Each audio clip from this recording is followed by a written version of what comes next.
Hey everyone, I wanted to take a few minutes to reflect on what it's been like living and serving as a missionary in Purley, London for the past 2 years. I can truthfully say that it's exceeded my hopes and my expectations because I've been able to be used by God in ways I never dreamed of prior to moving to London. I think when any missionary moves overseas, they want to go to a place where they're truly needed and are going to make a noticeable impact for the kingdom of God.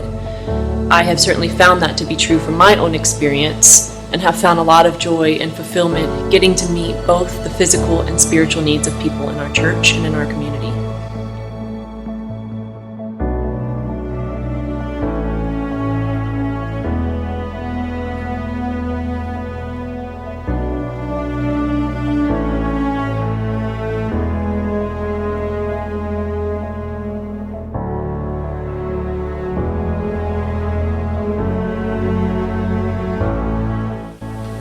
If you work with Logan, the first thing that pops out is that she works too much and too hard.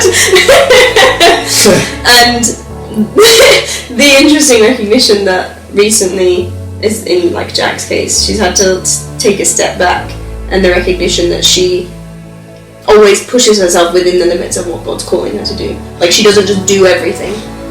Like, when God tells her to step back from something, she does, and she's like always listening, and there's always that recognition and that obedience of like, she wants to work really hard and she wants to do everything, but she always stops when she's told. And the obedience to step back and stop working is almost harder than to push yourself to work. So Jack is an interesting one for us because that was something that we like had intended to be very involved in at one point.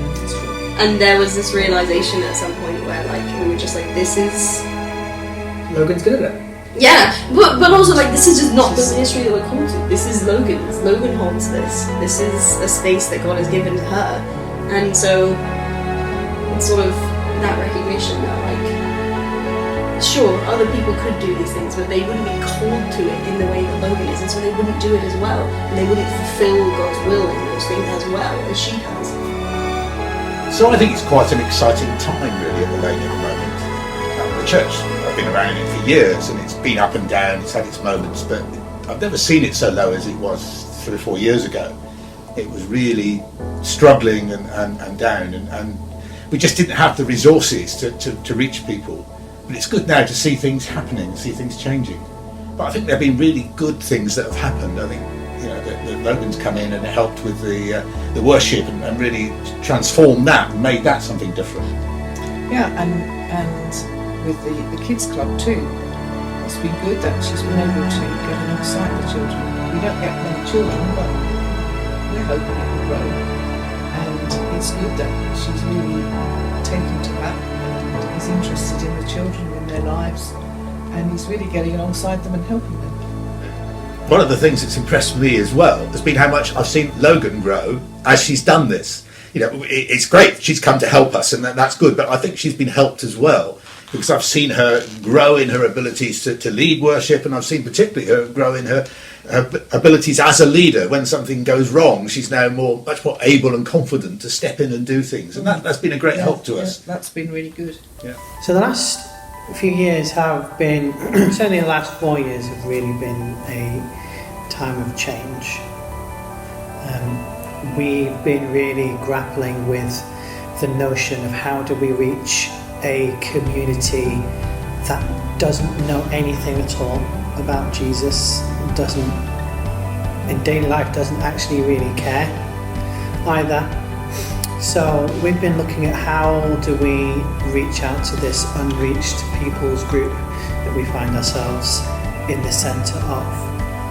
And we've come to the conclusion that the best way for us to do that is to go and live alongside people, to be involved in their daily life, to be salt and light to our community. So over the last 4 years we've had Thursday tea, a community meal where anybody and everybody is invited, a place where people get to encounter salt and like where they get to encounter the kingdom of God. I've had the tremendous privilege of seeing 3 men baptized at Thursday tea. We get to see so many amazing things. There's been highs and there's been lows. This summer we lost one of our own young people tragically, and we were right at the very centre of that. Logan and I were able to play a very key part in helping a community to mourn the tragic loss of a young man at the prime of his life, and also at the funeral as we hosted the family, just being able to be God's love and peace to them in all of their pain and their hurt. So it's been a very challenging 4 years, and it's been wonderful to have missionaries from Greater Europe Mission alongside us, and Logan has been a part of us for the last 2 years. It's not something that I'm able to continue to do by myself.